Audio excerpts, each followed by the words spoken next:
ఆరోగ్యం బాగుండాలంటే ఆకుకూరలు తినాల్సిందే. అందులో మరో మాటకు తావులేదు. అయితే ఆకుకూరలతో పాటు రోజువారీ ఆహారంలో కొంచెం పీచు పదార్థానికి కూడా చోటు ఇవ్వాలని చెబుతారు పోషకాహార నిపుణులు.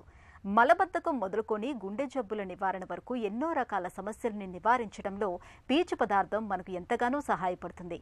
ఆరోగ్యానికి ఆరో ప్రాణం లాంటి పీచు వేటిలో ఎక్కువగా ఉంటుంది? ఎలాంటి ఆహారాలను ఎక్కువగా తీసుకోవాలో ఇప్పుడు తెలుసుకుందాం.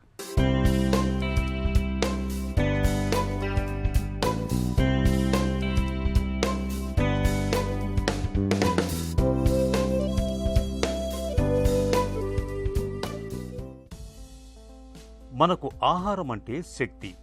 పిండి పదార్థాలు, మాంసకృత్తులు, నూనెలు, విటమిన్లు, ఖనిజాలు, వీటి గురించే ఎక్కువగా మాట్లాడతాం. వీటి గురించే ఎక్కువగా వింటూ ఉంటాం. కానీ ఇంతే ప్రాధాన్యం ఉన్న పీచు గురించి మాత్రం పెద్దగా పట్టించుకోం. నిజానికి పీచు అంటే మనలో చాలామందికి చిన్న చూపు. పీచు అంటే గడ్డిగాదమని, పనికి మాలినదని అనుకుంటూ ఉంటాం. నిజానికి పీచు పదార్థం మన ఆరోగ్యానికి ఆరో ప్రాణం లాంటిదని చెబుతారు నిపుణులు. వైద్య పరిశోధనలన్నీ ఇవాళ పీచును మనకు అత్యంత అవసరమైన పదార్థంగా చెబుతున్నాయి. క్యాన్సర్లు, షుగర్, గుండె జబ్బుల నివారణకు, కొలెస్ట్రాల్ను అదుపులో ఉంచేందుకు, బరువు పెరగకుండా ఉండేందుకు, ఇలా చెప్పుకుంటూ పోతే ఈ పీచు ప్రయోజనాల జాబితాకు అంతుండదని చెబుతున్నారు ప్రముఖ పోషకాహార నిపుణులు డాక్టర్ అంజలీదేవి. మన శరీరానికి పీచు చాలా అవసరం అండి. ఈ పీచు రెండు రకాలుగా ఉంటుంది. ఒకటి సాల్యుబుల్ ఫైబర్ అంటారు, ఒకటి ఇన్సాల్యుబుల్ ఫైబర్ అంటారు. ఇప్పుడు సాల్యుబుల్ ఫైబర్ అంటే అందులో ఏంటంటే ఈ పీచు ఏదైతే ఉందో అది నీటిలో కరిగిపోతుంది. కరిగిపోవడం వలన బాడీలో అబ్జార్బ్ అవుద్ది. అబ్జార్బ్ అయిపోయి మిగతా పోషక విలువలన్నిటినీ దాన్ని జాగ్రత్తగా రక్తంలో రవాణా చేయడానికి అది ఉపయోగపడుతూ ఉంటుంది. కాబట్టి ఆ సాల్యుబుల్ ఫైబర్ చాలా ఇంపార్టెంట్. అది రక్తంలోకి ఇమిడి రక్తంలో ఉన్న మిగతా పోషక విలువలన్నింటినీ జాగ్రత్తగా తీసుకెళ్తూ ఉంటుంది. కానీ ఈ రెండోది ఏంటంటే ఇన్సాల్యుబుల్ ఫైబర్. ఇన్సాల్యుబుల్ ఫైబర్ అది నీటిలో కరగదు. దాన్ని ఏంటంటే అది మనం తీసుకున్నా కూడా దాన్ని బయటికి తీయడానికే ఆలోచిస్తుంటుంది, కానీ అది రక్తంలోకి కూడా వెళ్ళదు, బయటే ఉంటుంది. ఇది కూడా చాలా ఇంపార్టెంట్. దీనివల్ల ఏమైపోద్దంటే మంచి కాన్స్టిపేషన్ రాకుండా ఈ వేస్ట్ మెటీరియల్ ఏదైతే ఉందో అది డైజెస్టివ్ దీంట్లో సిస్టంలోకి వచ్చి గట్లోకి వచ్చి పేగుల్లో రాగానే ఈ ఇన్సాల్యుబుల్ ఫైబరు వాటితో కలిసి దాన్ని నెమ్మదిగా జరిపి రవాణా చేసి బయటికి పోయేలాగా చేస్తూ ఉంటుంది అన్నమాట. దీనివల్ల వీళ్ళకి కాన్స్టిపేషన్ ఉండదు. సో రెండు అవసరం. మన ఆహారంలో సాల్యుబుల్ ఫైబర్ అవసరం, అదే రకంగా ఇన్సాల్యుబుల్ ఫైబర్ కూడా అవసరం. ఇలాగ రెండు రకాల ఫైబర్లు అని చెప్తాం. ఈ పీచులు ఈ రెండు రకాలను ఎలా దొరుకుతాయి, ఎక్కడ దొరుకుతాయి అంటే ముఖ్యంగా అన్ని గింజ ధాన్యాల్లోనూ, మొలకెత్తిన గింజల్లో ఏమైపోద్దంటే పైన ఉన్న పొట్టు అది సాల్యుబుల్గా అయ్యి అది ఈజీగా డైజెస్ట్ అవ్వడానికి మెత్తదనం అయ్యి డైజెస్ట్ అవుతుంది. డైజెస్టివ్ సిస్టమ్కి ఎక్కువ ప్రాబ్లం లేకుండా, ఎక్కువ సమస్య లేకుండా అది సులభంగా జీర్ణం అవ్వడానికి ఉపయోగపడుతూ ఉంటుంది.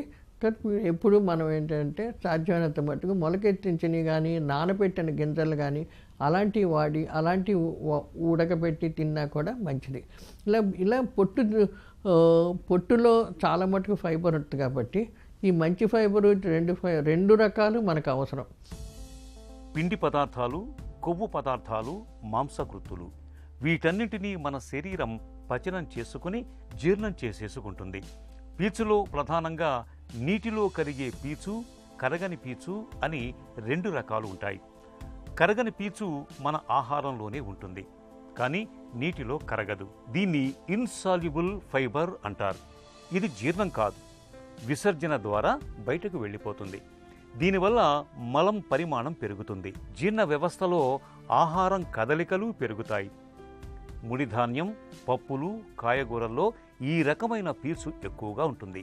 కరిగే పీచు ఇది నీటిని బాగా పీల్చుకుని ఉబ్బి ఒక రకమైన జిగురులాగా తయారవుతుంది. దీన్ని సాల్యుబుల్ ఫైబర్ అంటాం.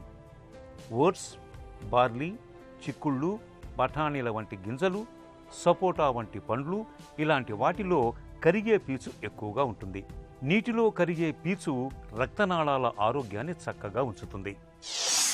ప్రతిరోజు మన ఆహారంలో 2 రకాల ఫైబర్లు ఉన్న ఆహార పదార్థాలు తీసుకోవాలి. ఇవన్నీ ఎక్కడేంటి, గింజ ధాన్యాలు అని చెప్పాను, తర్వాత పండ్లు, ఇవన్నీ ఎన్నో రకాల ఆకుకూరలు, ఇవన్నిటిలో ఇటువంటి పీచు ఉంటూ ఉంటుంది. తర్వాత ఈ పండ్లల్లో ముఖ్యంగా పండ్ల రసాలు తీసుకుంటే పీచు అంతా ఉండదు. పండుని ఎప్పుడు పండ్లుగాను తొనలుగా తింటూ ఉండాలి. తింటూ ఉంటే తర్వాత గింజలు ఇప్పుడు ఉన్నాయనుకోండి, మన ఇది ఉంది, పైనాపిల్ ఉంది, దాంట్లో పీచు చాలా ఎక్కువ ఉంటుంది.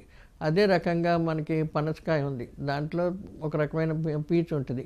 ఇలాగ మనం ఇవన్నీ వాడుకుంటూ ఉంటే దీంట్లో పీచు ఉంటుంది. కాబట్టి ఈ బత్తాకాయ, కమలా పండు ఇవన్నిటిలోనూ తొనలతో పాటు ఆ పైన ఉన్న ఆ తొనలుగా తింటూ ఉంటే మనకి కావలసినంత పీచు వస్తూ ఉంటుంది. మనకి పీచు సమస్య అంటూ ఉండదు.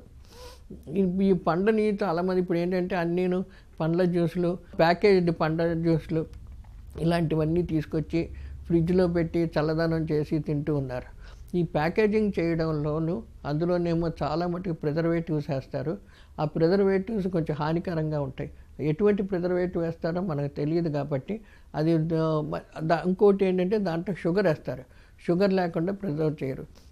ఇంకొకటి మూడోది ఏంటంటే హై టెంపరేచర్ మీద వాటిల్నేమో ప్యాకెట్స్లో పెట్టి సీల్ చేస్తారు.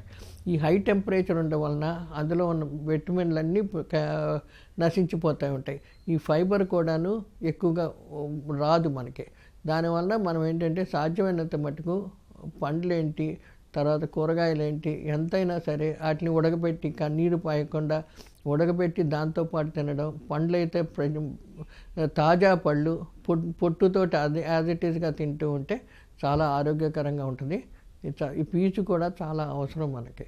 ఎన్నో రకాల క్యాన్సర్లు అటువంటివన్నీ అవాయిడ్ చేయొచ్చు ఎక్కువ పీచు ఉండడం వలన. గతంలో మొతక ధాన్యాలు, తృణధాన్యాలు, రకరకాల పండ్లు, ముడిపప్పుల వంటివన్నీ తినేవాళ్ళం. వాటిలో తగినంత పీచు ఉండేది.